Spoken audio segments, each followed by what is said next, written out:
What's up, everyone? This is Jordan. You're watching The Communist Carpenter, and today I'm going to be talking more about free market capitalism in my quasi-analysis style episodes or videos or whatever. And in this video, I'm going to be talking specifically about innovation. Everyone says, or every advocate of free market capitalism claims that free market capitalism drives and pushes people to make amazing innovations that will ultimately help benefit and change society as a whole. Well, I think that's bullshit, and here's why. So first, let's start off with the argument. Why do free market capitalist advocates think that free market capitalism drives innovation? Well, here's the basic idea. If I have a car shop and Tony over there has a car shop, then whichever one of us has the more up-to-date, better quality, more efficient equipment, that person is going to be able to do their job better and faster than the other person. And if I can do my services better and faster than you, people are going to want to come to me, and yeah, I'm going to get all of your business, and I'm going to put you out of business. So that's basically the general idea. You can pretty much apply that to any business. If one person has better technology than the other, the person with the better technology is going to be able to do things cheaper and more efficiently, make more money, and put other businesses out of business. So it is incentivized to create this new technology. So this makes some sense, sounds like good sense when you think about it like that. But it does not, free market capitalism does not only push certain innovations, but it also suppresses other innovations, important innovations, life-changingly good innovations that should be made that have been suppressed. So what do I mean? Well, there are certain creations that people can make that would literally put entire industries in their graves. For example, Toys R Us, if you live in the United States, you know that Toys R Us doesn't exist anymore here. Basically, Amazon put Toys R Us out of business, or pretty much all internet shops put Toys R Us out of business. The innovation of Amazon made taking your child to the store, driving all the way to the store, walking around for a long time, looking at all the toys, letting them pick something out, and then going all the way back home. People would rather just sit on their fucking couch, scroll on their phone for 20 minutes, show their kid a thing, and then, oh, you want that one? Boom. It's going to be delivered to our house. It's definitely convenient. But yeah, it made Toys R Us obsolete.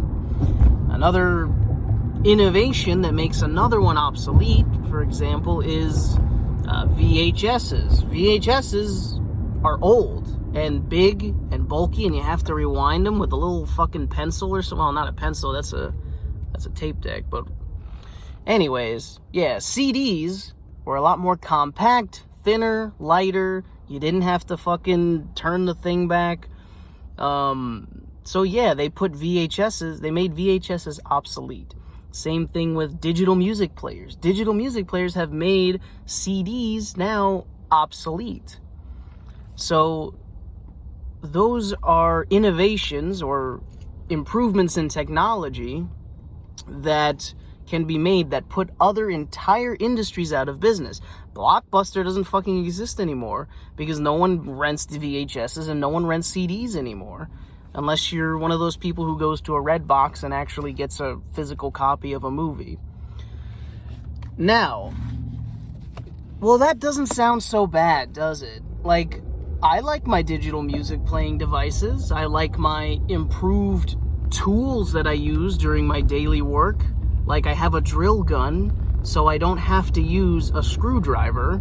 That's super handy, because when I don't have it and I have to hand screw something in, it makes me want to bash my fucking skull with a hammer, because it's so annoying.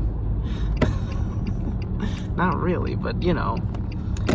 Anyways, so it sounds like all these innovations are good so far, but here are some examples of innovations that have been suppressed that would have the potential to change the way that our society functions as a whole, that would change the outcome of our planet. So, for example, I believe in the 1980s, maybe the 70s, there was a man, Steve Mayers or something like that, and he made a car, or a dune buggy rather, but the technology would have easily been able to be applied to a car. There's other people who have done it. He made a fuel system that runs entirely on water. You can put any kind of water, tap water, salt water, rainwater, dirty fucking water, whatever kind of water you want, and it will literally drive your fucking car. Your car will be able to run, like, the way it works is you run the electricity through the water in your car, and that starts a chemical process called, what the fuck's it called? Electrolysis, which separates the hydrogen and oxygen atoms, or molecules, I should say, in the water, and the oxygen goes out your exhaust, as well as some nitrate, I believe, is some additional exhaust. And the hydrogen is what your vehicle uses to create the explosion in the combustion chamber of your pistons, and it turns the pistons just like gasoline does, but it's way more efficient. You can get like a couple 100 miles on a gallon of water, and it's much cleaner for the environment. As I said, there is some exhaust. It's not just oxygen, it's also nitrate, which is also found in, burning fossil fuels, but there's no CO2 that comes out of this chemical process. So it's much cleaner for the environment. It's much more efficient to run your car on it. You wouldn't have to fucking dig and make gasoline and fucking dig up oil anymore. But the fossil fuel industry basically assassinated this dude. They met up with him at a dinner, and they basically poisoned him. And he went out into the store, said they poisoned me, and then he fucking died. So I don't think it's a coincidence that this man, who was trying to mass produce this technology, got killed, because that innovation would have put the oil industry out of business. A lot of car manufacturers would have to switch over to hydrogen fuel systems, which would cost a fuck ton of money, which they probably didn't want to do. And yeah, they just had this motherfucker killed. Another way that, I wouldn't say this is an example of innovation suppression, but rather capitalizing on a life-saving innovation. So up in Toronto, Canada, the University of Toronto, I believe in the 60s maybe, I'm not 100% sure, but two scientists created a drug, a life-saving drug to combat diabetes. You may have heard of it. It's called insulin. Yeah, these two scientists at Toronto created insulin. And again, if you have diabetes or know someone who has diabetes and they need to take insulin every day, then you know how life-saving this drug is. You know the effects that it can have on people. I've seen my friend who has diabetes when he forgot to take his insulin, and he would have died if we didn't call the fucking ambulance to come and get some glucose in his system. But anyways, so these guys stood to make a fucking fortune off of this life-saving medication. But do you know what they did? They sold the patent for insulin to the University of Toronto for $1 each, because they knew that this drug would save countless people's lives, for a lot of them just being born with this disease. My friend who has diabetes, is in really good shape. He's a young man. He doesn't smoke, doesn't drink, takes care of himself. And, you know, he's very athletic. But he has fucking diabetes. He's always had it. He was born with it.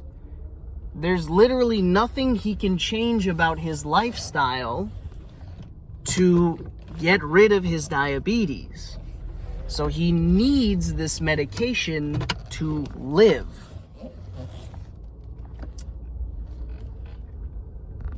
But what happened was the University of Toronto fucked up, and I don't know the exact story. I will put video links in the description of this video so you guys can go and check out the references that I'm speaking of when I talk about these stories. But the University of Toronto took it to a manufacturer, I believe, and the manufacturer found some kind of... Somehow they were able to get the patent for insulin themselves, and now they are the sole proprietors of insulin. And I think only 2 other companies in the United States make it.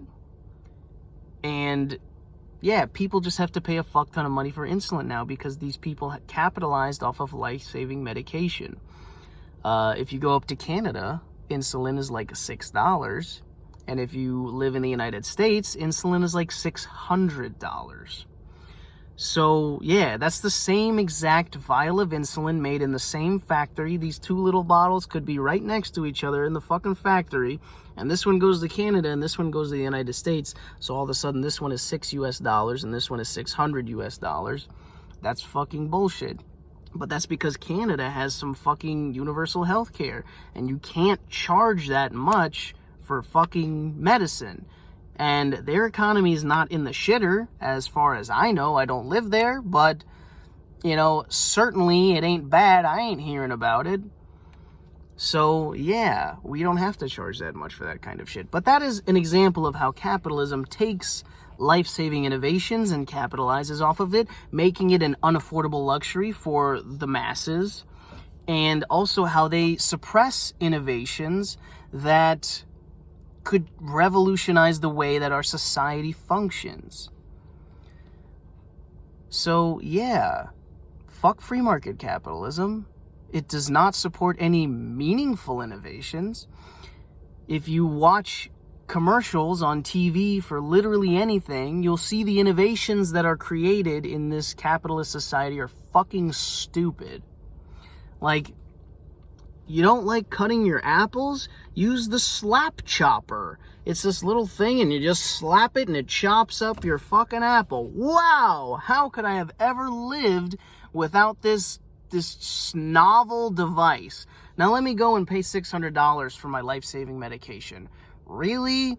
Like, no. Capitalism is not the way. So that's all I've got to say about that. I feel like I made my point really clear. If you have anything you'd like to comment, any innovations you know of that have been suppressed or capitalized off of to make them unaffordable or a luxury, please drop a comment down below, or any other comment you want to say, any ideas for any videos, just fucking leave them in the comment. If you've made it this far in the video, I thank you. In solidarity, y'all. See you next time.